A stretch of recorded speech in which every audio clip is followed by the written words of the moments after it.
No Acre são 7h mais 10. Já estou de volta com o terceiro bloco do Bom Dia Rio Branco desta terça-feira, hoje 2 de maio, ano 2017, agradecendo sempre sua audiência e sua companhia. Para você que liga o seu televisor agora, quer rever as notícias, as informações do primeiro e do segundo bloco do Bom Dia Rio Branco, basta acessar o nosso portal na internet, www.oriobranco.net. Conforme eu anunciei antes do intervalo comercial, eu volto conversando com o deputado federal Major Rocha, do PSDB. Deputado, bom dia mais uma vez, bem-vindo ao Bom Dia Rio Branco. Bom dia, Tião. Prazer estar aqui conversando com você e com os seus telespectadores aí. Antes do intervalo comercial, eu perguntei se o senhor conhecia a reserva Pirandirã. O senhor disse que esteve lá ontem. Foi fazer política naquela distância toda? Nós fomos lá a convite da comunidade para resolver alguns problemas, né? Não só lá, nós estivemos no Petrolina também, que fica ali nas mediações.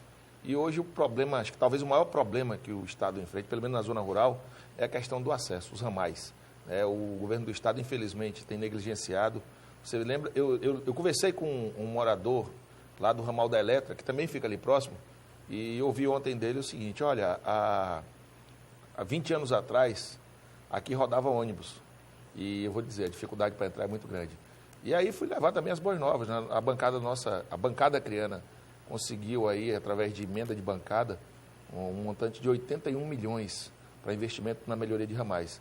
Isso, a gente sabe que não é o papel da bancada, mas a bancada se sensibilizou e havia a possibilidade de disponibilizar esse recurso e nós corremos atrás, nos juntamos, todos os parlamentares, independente de partidos políticos, e conseguimos para o Estado. A princípio, eram 154 milhões, mas aí com os cortes, por conta da crise, no orçamento da União, esse valor caiu para 81 milhões. Ainda assim, isso é muito mais do que o Estado investiu ao longo dos últimos 20 anos, dos últimos 10 anos, aliás. Então, um recurso considerável, não dá para resolver. Tem previsão de quando está liberado? A bancada está se empenhando, conversando com o governo federal, conversando com o Ministério do Planejamento, para que esse recurso seja liberado o quanto antes. É bom lembrar que aqui na Amazônia, você conhece bem a nossa realidade, nosso povo conhece, sabe que se esse recurso chegar no inverno, ele já vai ficar para o próximo ano. Porque nós temos que começar essas obras, executar essas obras ainda no verão. E se hoje a situação está difícil, se pegar mais no inverno, não sai ninguém. Mas aí eu vi lá relatos de que há mais de 8 anos não se tem melhoria de ramais naquela região ali, que fica entre Senador Guelmar, que fica entre Capixaba e Acrelândia. Então não se tem melhoria de ramais há mais de 8 anos. Infelizmente prometeram muito, né? Eu lembro aí das promessas do governo da tal Pedra Rachão, que o governador dizia que viria de Rondônia. Isso, um morador cobrou, disse: o governador veio aqui na campanha dizer que ia colocar pedra rachão, isso aqui ia ficar melhor do que asfalto. E aí hoje, infelizmente, lá a situação é crítica, muito crítica. Povo sofrido que quer trabalhar, quer produzir, mas infelizmente encontra muitos obstáculos. Deputado, e os municípios mais isolados do estado, como por exemplo Marechal Taumaturgo, o senhor tem andado por lá? Como é que está a situação daquele povo? Andamos nesses municípios. Eu tive com o deputado Luiz Gonzaga visitando esses municípios todos, Santa Rosa, Jordão, Porto Volta e Taumaturgo. E depois nós tivemos uma audiência com o ministro dos Transportes, e lá, e com o presidente do DENIT. Lá nós colocamos a necessidade de alguns desses municípios já têm rodovia traçada, não tem nem início de obra, mas já tem um planejamento. E, infelizmente, com esses cortes, eu acho que vai atrasar. Mas nós pressionamos o ministro dos Transportes, o Ministério dos Transportes, o DENIT, para que essas estradas comecem a figurar no orçamento da União, para que nós possamos um dia ter acesso a Santa Rosa, a Jordão, a Porto Volta, a Taumaturgo por estrada. Veja que lá uma lata de óleo custa 10, 12 reais. Uma lata de leite, não sei nem o valor, mas é absurdo. 1 litro de gasolina custa 6, 7 reais. Então, se reclamavam em Cruzeiro do Sul que é caro, o Marechal Taumaturgo muito mais. É muito mais. E o pior é que lá, se você olhar, a dificuldade de empregos é muito grande. Então, assim, nós temos que tirar essas comunidades, esses municípios do isolamento, porque, eu não tenho dúvida, disseram para eles o seguinte: a estrada não é boa porque vai trazer a violência. Ela não traz só a violência já está em todo canto, porque, infelizmente, a droga chegou em todos os lugares do estado. Mas ela traz a comida mais barata, ela traz possibilidade de deslocamento, né? A pessoa está com um problema de saúde hoje, ou ele vai de barco, ou ele vai de avião nesses municípios. Então, nós conversamos com o DENIT, com o ministro dos Transportes, para ver a possibilidade de colocar no orçamento da União, já para os próximos anos, a execução dessas obras. Agora, deputado, Brasília tem sido, nos últimos dias, um vulcão em erupção. Na última quarta-feira, dia 26, a Câmara dos Deputados aprovou o texto base da reforma trabalhista. 296 deputados votaram a favor, 177 votaram contra. Aqui no Acre, 3 deputados disseram sim à reforma, que foram Alain Rick, Flaviano Melo e Jéssica Salles. 2 deputados disseram não, Leonardo de Brito e Angelim. 3 deputados estavam ausentes, Moisés Diniz, do PCdoB, César Messias e o senhor. Por que o senhor não compareceu na votação? Estava a serviço da Câmara, estava no Uruguai, participando do Mercosul, do Parla Sul. É uma atividade que nós temos uma vez por mês e representando o nosso país. Para a gente é interessante porque aqui nós temos a vizinha Bolívia, que faz parte desse bloco. Mas veja que essa votação ela foi a primeira votação. Nós vamos ter o segundo turno dessa votação após essa matéria retornar do Senado. Eu tinha posição firmada já com relação à reforma trabalhista. Tem muitos pontos que são positivos, em que a legislação avança, mas tem pontos que me deixam muito preocupados. Por exemplo, a demissão consensual. É um ponto positivo? Eu acredito que sim. Nós temos vários pontos positivos. Mas eu queria ressaltar um ponto que, para mim, eu tenho muita preocupação. Veja, muito se falou do fim da obrigatoriedade do imposto sindical. Eu, particularmente, sou favorável à regulamentação da utilização desse recurso. Eu apresentei um projeto de lei que proibia a utilização desse recurso em atividade político-partidária. É verdade que as centrais sindicais, elas têm usado esse recurso para patrocinar atividades que não dizem respeito ao interesse do trabalhador. Então, assim, acho que deveria ser regulamentado. Mas acabar com a obrigatoriedade, ela bota em risco a existência dos sindicatos. E é bom lembrar que tem muitos sindicatos que são sérios. Nem todos os sindicatos estão atrelados a partidos políticos, estão atrelados a interesses político-partidários. E isso me causa uma preocupação no momento em que se coloca uma norma na reforma trabalhista, onde o negociado ele se sobressai ao legislado. Ou seja, um acordo entre patrão e empregado pode estar acima da lei. Veja, eu vou colocar na prática o que eu estou dizendo. Vamos supor que eu trabalho para você e você diz, olha, Rocha, agora tuas férias vão ser divididas em 3 vezes, que agora pode. Aí eu digo, não quero, porque eu quero viajar no final do ano, eu quero fazer alguma coisa, eu tenho um tratamento de saúde. Isso pode virar uma regra. Não, aí é assim, aí se você que é patrão não concordar, vai dizer, não, tudo bem, tu não concorda com o meu acordo, eu vou te demitir, porque tem 13 milhões de desempregados no Brasil, e vou contratar outro. Então, isso ao invés de equilibrar as relações de trabalho, ele deixa o trabalhador numa situação de desvantagem. Então, assim, eu acredito que tem muitos pontos positivos. Essa matéria vai ser discutida no Senado. Acredito que os senadores vão rever muitos pontos dessa reforma. Espero que mantenham os pontos em que a legislação trabalhista ela se moderniza, ela avança, mas espero também que seja melhor debatido esses pontos como esse, onde o legislado se sobressai, aliás, onde o negociado se sobressai ao legislado. Isso aí eu acho que é um ponto que nós temos que discutir muito. É muito perigoso. E um outro ponto também que eu acredito que vai prejudicar o trabalhador. Por exemplo, vamos tomar como exemplo uma pizzaria que tem um motoboy para fazer a entrega da pizza, ela contrata uma empresa terceirizada para fazer esse serviço. O motoboy é demitido, ele vai para a justiça, no momento, primeiramente, vai ser acionado a empresa para depois ser a pizzaria e isso vai atrasar ainda mais que o trabalhador receba seus direitos. Sem dúvida alguma. Foi outra matéria que o governo federal mandou, ainda no governo Dilma, que eu votei contra no primeiro momento, no governo Dilma, votei contra também quando foi representado já no governo Temer, que foi a terceirização. E veja que o que nós queríamos, na verdade, era regulamentar a atividade daqueles que hoje são terceirizados. Mas eu vou te colocar na prática o que aconteceu. O que aconteceu foi que nós tivemos uma terceirização ampla, geral e restrita aprovada. Vamos botar isso na prática? O Estado, quando contrata, um exemplo aqui, porque hoje pode terceirizar tudo. O Estado já pode. Hoje pode. O Estado do Acre terceiriza quase tudo. Aqui no Acre, a grande maioria dos trabalhadores são terceirizados. E aí nós temos aí um monte de empresas terceirizadas que prestam serviço. Mas vamos colocar em prática o que eu lhe disse. Vamos supor que o Estado vai contratar um médico. Ele faz um concurso público e naquele concurso público ele faz uma seleção e contrata os melhores médicos. Aquele que é aprovado numa prova de conhecimento, não é isso? Isso. Então tá. A partir do momento que ele for terceirizar serviços como saúde, educação, ele não vai precisar mais contratar o melhor professor, o melhor médico. Ele vai contratar uma empresa que vai buscar o profissional mais barato. Isso eu acho que é um risco para a população.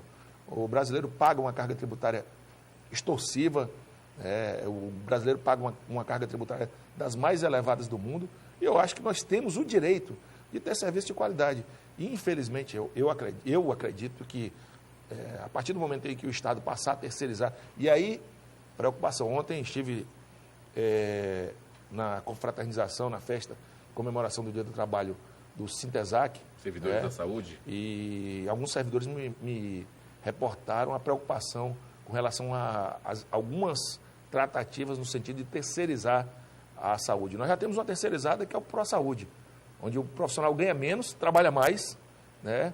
Então, assim, a preocupação é muito grande com essa terceirização ampla, geral e restrita. Então, a matéria agora segue para o Senado, né? Reforma trabalhista vai para o Senado, sendo modificada, ela volta para a Câmara. Eu acredito que vai ser modificada. E aí nós vamos votar. E aí eu quero estar lá para votar, se Deus quiser, num texto melhor, votando a favor. Se não, se mantiver se mantiver situações como essa do legislado inferior ao acordado, eu vou votar contra. O presidente Michel Temer trabalha a todo vapor com sua equipe de governo para tentar aprovar também a reforma da Previdência, que o senhor já disse que é contra, né? Nós temos uma preocupação muito grande com o que aconteceu no país ao longo dos últimos anos, né? E essa reforma da Previdência, ela é a mesma que vem desde o governo Itamar tentando ser colocada em prática. É bom lembrar que muitos dos que hoje se dizem contra a reforma da Previdência esquecem que o governo Lula fez reforma da Previdência. O governo Lula, em 2003, com a emenda 41, ele fez a primeira reforma. Depois, o Lula foi reformando pontualmente a Previdência. Você lembra que antes do governo Lula não se tinha cobrança de Previdência, ou seja, o aposentado não pagava a Previdência, ou aposentava e não pagava mais, porque o caráter da Previdência, antes do governo Lula, era contributivo, era retributivo, aliás. Ou seja, eu pagava para depois receber. E o Lula mudou isso, passou a ser contributiva, ou seja, eu vou pagar até morrer.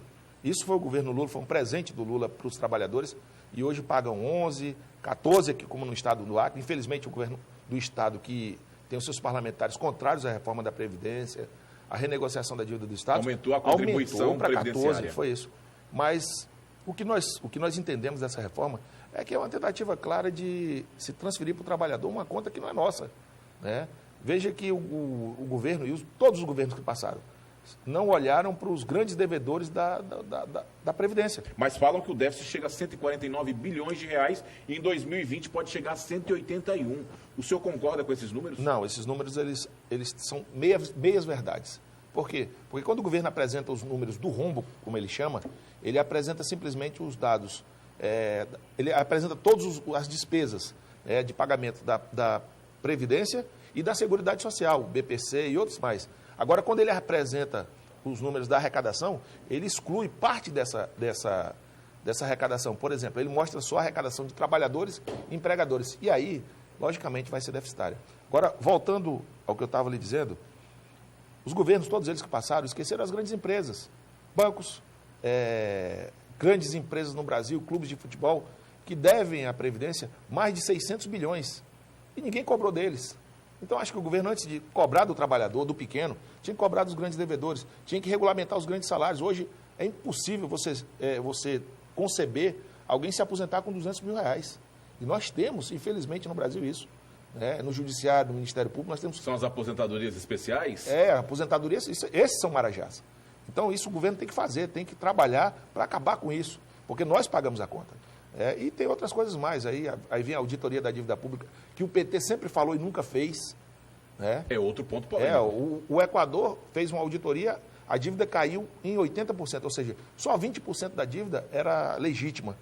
A Grécia fez uma auditoria e a conta caiu pela metade. Será que a nossa conta, será que nós pagamos os trilhões que nós pagamos de dívida e amortização, de juros e amortização da dívida, será que são legítimos? Será que nós não estamos pagando alguma coisa a mais? Acho que isso nós temos que conferir, nós temos que saber. E aí, infelizmente, todos os governos que passaram, a Dilma relutou muito em fazer uma auditoria da dívida. E agora também o governo Temer da mesma forma. O senhor já citou alguns pontos dessa reforma da Previdência, mas na sua opinião, qual a que mais prejudica o trabalhador brasileiro? Olha, eu acho que ela como um todo é um projeto que precisa ser muito bem debatido. Não dá para ser empurrado goela abaixo do jeito que o governo está fazendo. Eu sou da base do governo. sou um dos vice-líderes do governo, mas não sou obrigado a concordar com aquilo que fere a razão, a lógica. Acho que nós temos que, depois de alguns ajustes em outras áreas, aí sim nós podemos tratar e debater, mas de forma não tão célere como o governo quer, não tão apressada como o governo quer, mas um amplo debate com a sociedade, mostrando os números reais, né, e a necessidade de se ter ajustes. Acho que é isso. Veja que essa idade mínima de 65 anos, que o governo quer impor hoje, o Fernando Henrique também tentou impor lá no governo dele, né, e perdeu por um voto. De lá para cá, a expectativa de vida é a mesma. Não, aliás, aumentou, mas a idade mínima é a mesma. Deputado, vamos falar de política agora, não poderia deixar de tocar nesse assunto com o senhor. O senhor continua mantendo aí sua pré-candidatura ao Senado? Está firme e forte, nós estamos aí trabalhando, andando muito o Estado, a aceitação muito boa, graças a Deus. Conversando com as pessoas, eu acho que tem muita gente que já foi candidato aí a muita coisa, candidaturas majoritárias, dentro da oposição, inclusive. Você está falando do Bocalão, por exemplo? Não, muitos, não só Bocalão, mas outros candidatos, outros pré-candidatos. Bocalão é uma pessoa que eu tenho muito respeito. E foram candidatos e tiveram sucessivas derrotas. Então, acho que chegou a hora de abrir espaço para mudança, para renovação. E eu acho que nós representamos isso. Na Câmara Federal, nós estamos tentando desenvolver um trabalho mais próximo das bases, levando algumas reivindicações. Vários projetos que nós apresentamos na Câmara foram frutos de reuniões como essa lá do Pirão de Rã, como reuniões que nós tivemos no Petrolina. Então, levar a voz dessas pessoas para o Senado, para a Câmara, para o Parlamento brasileiro. Essa é a nossa proposta. Dentro do PMDB, nós tínhamos ali duas candidaturas ao Senado, que seria o deputado federal Flaviano Melo e o ex-prefeito de Cruzeiro do Sul, o Wagner Salles. Flaviano já recuou, segundo as informações, diz que é candidato apenas à reeleição. Mas dentro do seu partido, o PSDB também tem um probleminha desse, que o Márcio Bittar diz que é candidato. Como é que vai ser costurado isso aí? Olha, primeiro, ninguém é candidato de si mesmo. Nós já tivemos a experiência de pessoas que saíram candidatas de si mesmo, candidatura por candidatura, isso aí tiveram sucessivas derrotas. Acredito que essa candidatura ela tem que ser confirmada pela opinião pública, pelo eleitor, referendada através de pesquisas, mas pesquisas sérias, pesquisas que apontem de fato a vontade do eleitor. Não uma pesquisa que seja direcionada a esse ou aquele candidato para beneficiar esse ou aquele partido. Nós vamos começar agora uma rodada de pesquisa no Estado e esperamos aferir a vontade do eleitor. Se o eleitor quer, de fato, o Major Rocha, senador da República lá para representar, da mesma forma como fazemos na Câmara hoje. A oposição ela tem um consenso aí em torno de um nome para o governo, que seria do senador Gladson Cameli. Mas não acontece o mesmo no Senado. Você acha que isso pode prejudicar e fazer com que a oposição perca as cadeiras no Senado? É aquilo que eu lhe disse. Eu acho que ninguém pode sair candidato de si mesmo. Tem que sair candidato, mas essa candidatura tem que estar avalizada na vontade do eleitor. Tem que estar balizada na vontade do eleitor. E eu acredito, sinceramente, que nós teremos duas candidaturas só. Aqueles dois que estiverem em sintonia com as ruas, com a população. É bom lembrar que, do outro lado, também tem um problema sério. Há uma disputa entre dois pré-candidatos, o senador Jorge Viana e o Ney Amorim. O deputado Ney Amorim. E também é bom que se diga que esses fatos que envolvem Lava Jato, que envolvem investigações a nível nacional e local também, podem influenciar e muito na decisão do eleitor. Eu acredito que hoje nós temos aí a história diz que é cíclica, né? Nós temos hoje o retorno, eu vi isso com o Nabor, quando o pessoal que está no governo hoje pregava em todo canto que era Nabor nunca mais. Você lembra disso? Lembro disso. Nós estamos perto de viver um Viana nunca mais. E eu acho que o senador Jorge Viana hoje não tem dormido tão tranquilo. De forma rápida, como é que o senhor avalia a política nacional hoje? Olha, eu acredito que nós estamos buscando acertar, corrigir os erros que foram cometidos ao longo dos 13 anos. O Brasil, eu estou muito otimista com o nosso país. Eu não esperava ver uma operação como essa, que prendeu... Você acreditava, se eu lhe dissesse há 3 anos atrás, você ia ver um senador da República preso? Era inacreditável. Pois é, então eu estou muito, muito otimista. Acho que o Brasil está no caminho certo.